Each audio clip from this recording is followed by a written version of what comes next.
Welcome everyone, this is your host Abraham L. Jack. You are a professional game master. First of all, this channel is proudly sponsored by Seven Sagas and their tabletop RPG, Ars Mechanica. This features the 30 Years' War waged by Titanic walking engines. It even comes with solo rules. You will find it in the description and in the pinned comment. This channel is also proudly sponsored by Detri Studios, the publishers and developers of Dames of Asstoria, a tabletop role-playing game where you play as monster girls, experiencing high adventure in a world that doesn't fully accept them. They have recently released The Daughters of Lamb. This is a pay-what-you-want tabletop RPG, where you get to play as cybernetic nuns with guns, looking for the missing pieces of their AI god. You will find it in their website. The link will be in the description and in the pinned comment. This channel is also proudly sponsored by the Red Room Publishing. Please check out their store for exclusive tabletop RPG products and check out their recent release, Final Frontier. This is a streamlined sci-fi tabletop RPG where you get to explore space for justice, for profit, for both. You will find it in the description and in the pinned comment as well. Now, a moment please while I maximize. Here we go. Today, I wanted to talk about the recent session of KULT Divinity Lost, the Black Madonna campaign. This video is going to contain spoilers. If you haven't seen the videos featuring that campaign, please check out the playlist in the description of this video. There were many good things about that session, very enjoyable, but I think that the highlight is that the entire group is quite objective driven, even in those moments of emergency. I think in a previous video, I also mentioned this, but here it became quite evident. And it was also a great example of how you need to work together with others in order to survive in various situations. Even though this is a fictional environment, after all, this is a tabletop RPG, perfectly safe. If your character suffers whatever in the fictional world, you are not suffering that. And so, despite that, you can take some lessons from the fictional world into the real world. In the session, there was this very harrowing moment when the characters were trapped within the Slavic Association offices, and this horrifying thing was unleashed upon them.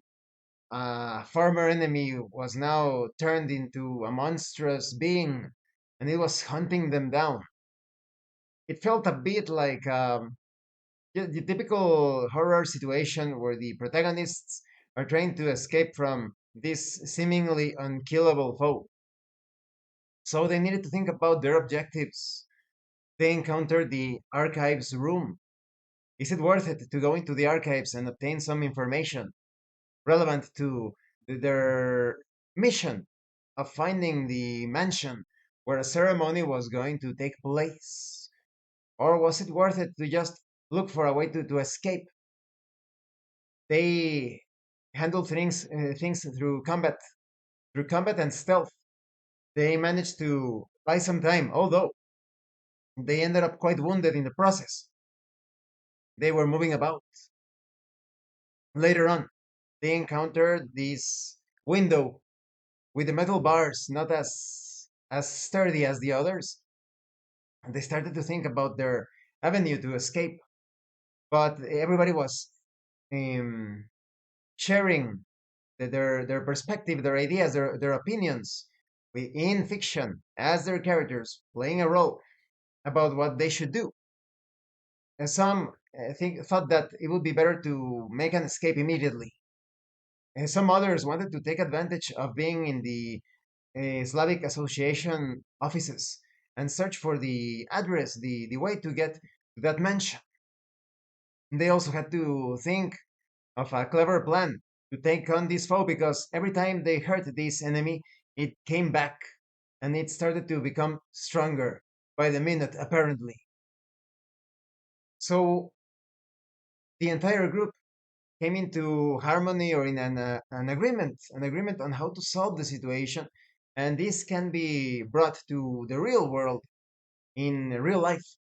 You need to think about your objectives. What are you trying to accomplish? What are your priorities? In this fictional situation of the Black Madonna campaign, it was not easy to determine that. They could focus on their survival, but what if they get out and they miss their only opportunity to get the information of where the mansion is located? Because this is a tabletop RPG, many things could have happened.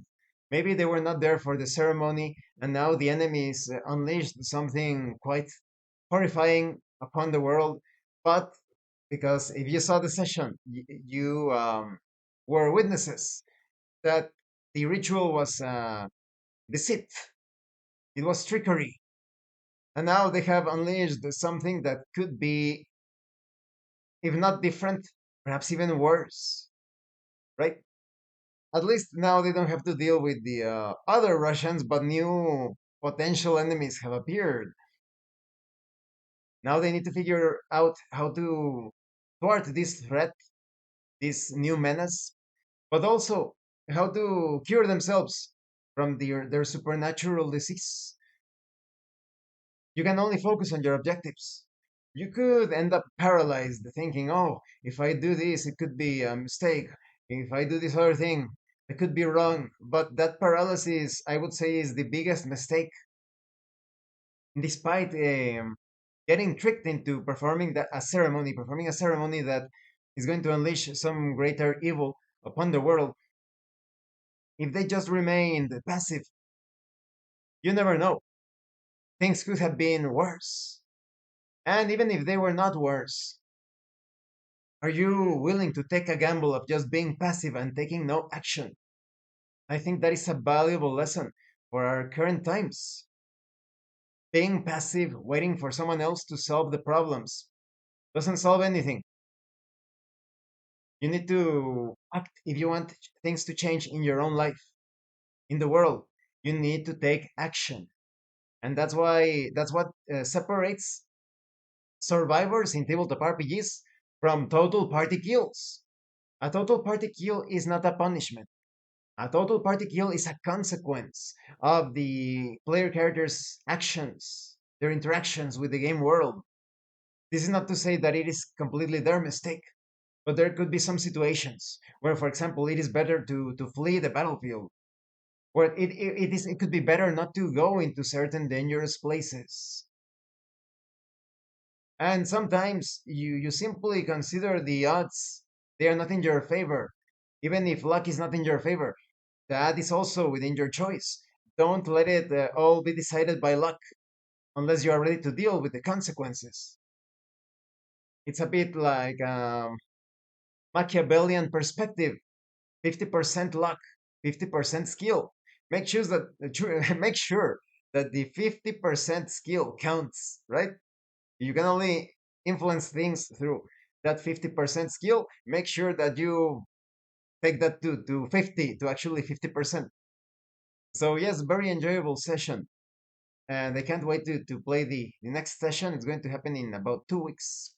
Thank you for watching this video. I hope you found it informative and entertaining. And thank you so much to those of you that are going the extra mile to support the channel. If anyone else wishes to further support the channel, consider joining as a member using the super thanks button. Like, subscribe, take a look at the information in the description and in the pinned comment. This has been your host, Abraham L. Jaguar, a professional game master. And remember, roleplay solves everything. Once again, thank you and see you later.